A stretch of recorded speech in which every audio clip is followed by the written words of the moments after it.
പ്രതിഷേധിച്ച് 1930 മാർച്ച് 12 മഹാത്മാഗാന്ധിയുടെ നേതൃത്വത്തിൽ ആരംഭിച്ച അഹിംസാ സത്യാഗ്രഹമാണ് ഉപ്പു സത്യാഗ്രഹം എന്നറിയപ്പെടുന്നത്.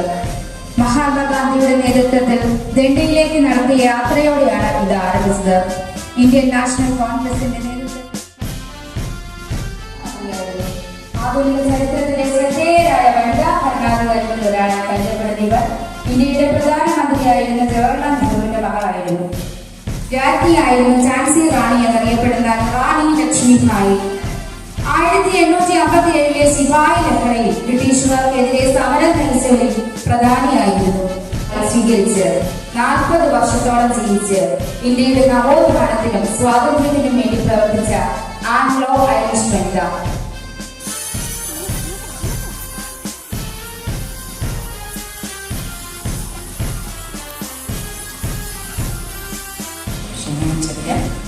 ഇവിടെ സന്നിഹിതരായിട്ടുള്ള ഏറ്റവും പ്രിയങ്കരായ അധ്യാപകരെ, ഏറ്റവും പ്രിയങ്കർ എന്ന് പറയുമ്പോൾ അത്രയും ഹൃദയത്തോട് ചേർത്ത് വെച്ച് പറയുക. നിങ്ങളിവിടെ എന്താണ് എന്നുള്ളത് ഈ കുഞ്ഞുങ്ങളുടെ ദേശഭക്തി ഗാനത്തിലൂടെ മനസ്സിലായി. എത്ര ഭംഗിയായിട്ടാണ് കുഞ്ഞുങ്ങൾ പാടിയത്. പാടിയ കുട്ടികളെയും അതിനെ